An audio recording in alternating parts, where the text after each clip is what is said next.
Namaste and happy Diwali to everyone. I know Diwali is a time to celebrate with family and friends. It's a community time. But for me, since I didn't grow up in India and don't have that cultural context, Diwali is a time for inner reflection, to uncover the light within. During Navratri, I read a chapter from my newest book, which is coming out soon, called Sita's Yoga. And in that chapter, the narrator, a woman named Devani, finds out that the woman she knew as Mata is really Maharani Sita. And she's confused about identities. Knowing this, Sita sends Soma, her attendant and close confidant, to meet with Devani and to give her a taste of her true reality. So she gives her a taste, Soma gives her a taste of the reality of Sita and of Ram, of their supernal truth, who they are. And they enter a very high state of meditation. I want to read a little bit of the following chapter, chapter 3, called The Yoga of Inner Transformation, because to me this is what Diwali is all about, of uncovering our true reality. I will begin. Summer was quiet for quite some time as we both dwelt in that supernal state, in the presence of Mata herself. I cannot express all that was transmitted during that suspension of time, but I can say that it is in the wordless realm where realization occurs. Finally, Soma spoke in a subdued and most gentle tone, and I followed the trail of a voice back to the outer world. Slowly my eyes cracked open. Hers were also only partially split, as if to maintain sight of the inner world while becoming present to the outer. When Mata was a young woman, she had an experience where she awakened to her true nature. This took place in the forest one night, not long before her marriage to Ram. But it took me many years to understand what had happened and to know who she truly is. In knowing who she is, we also come to understand who we are, for we are also a part of that great universal consciousness. Her message to me over the years has always been, remember who you are. And then she would add, I don't mean your current personality, Soma, because you existed long before your body took this form and will exist long after. Remember who you truly are. Mata still tells me this again and again, and I've heard her repeat those words to many who have come to her for guidance. That is her eternal message. When you transcend all identities, as she has, you will know who you truly are. Mata did not send me to you today to reveal who she is, but rather to direct your meditations to knowing who you are, Soma said with great conviction. You know who Mata is, for you have been with her a very long time. When any of the great ones take birth in physical form, many advanced souls seek to take birth at the same time for the benefit of the world, and also for moksha, since special dispensation is given at such times. You are one, Devani, who has been with Mata in the supernal realms, and who has followed her here to assist her work. But residues of your past still cling to you, and Mata is giving you opportunities to shed them. You can fully awaken in this life, and in that awakening, many will benefit, for what happens on the individual level affects the whole. Universes spin and sing to the tune of the awakened ones in celebration of their return. For this purpose you have taken birth at this time, and when you return to Mata's world, you will be able to serve her in a different capacity, a more complete way. There are many on earth now who will awaken. That is one of the reasons for the birth of Ram and Sita, to call home those who are ready to return. The last remnants of earthly karma can only be completed here, in this three-dimensional realm.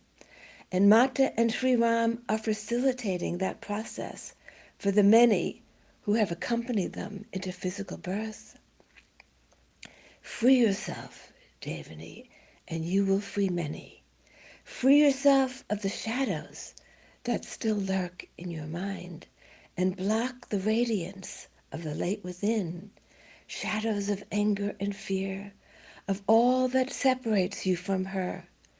Open yourself fully to her love, and it will ripple through the ethers, affecting all with whom you come in contact.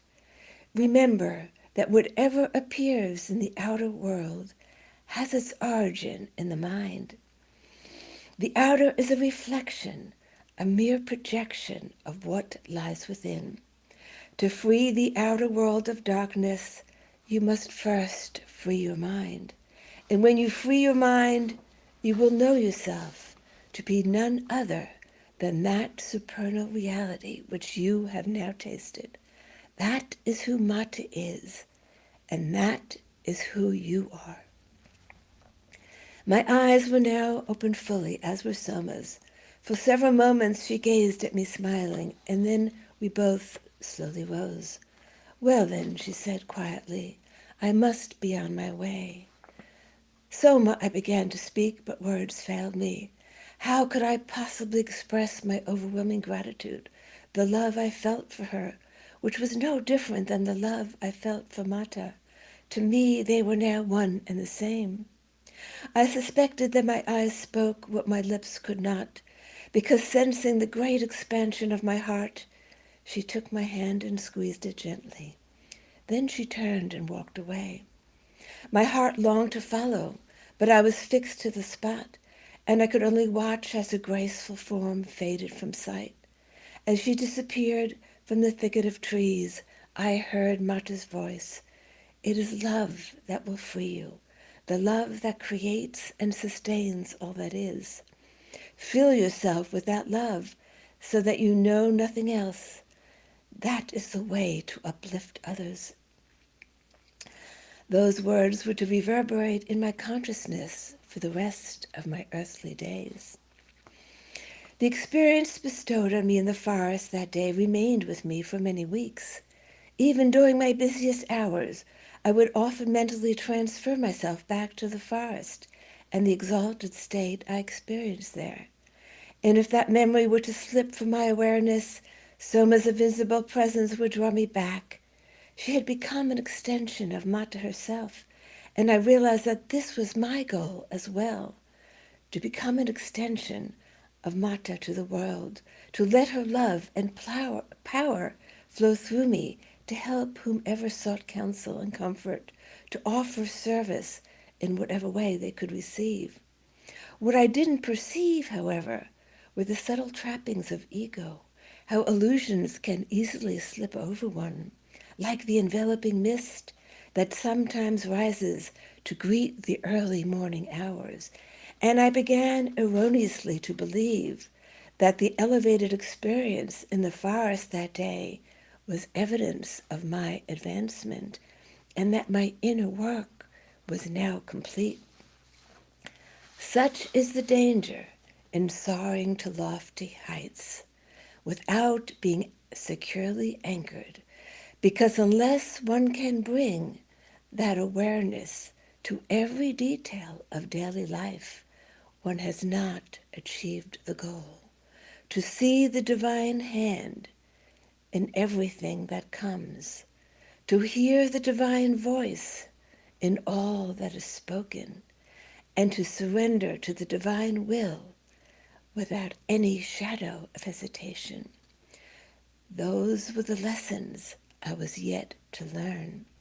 The work that Mata set before me was soon to manifest, and I came to realize that she demanded nothing less than complete inner transformation, a surrendering of all resistance, of all clinging and all doubt.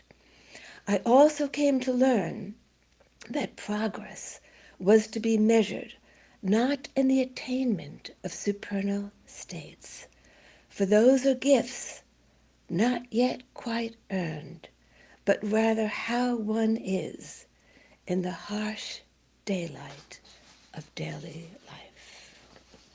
That is the work before us, and that is the message of Diwali.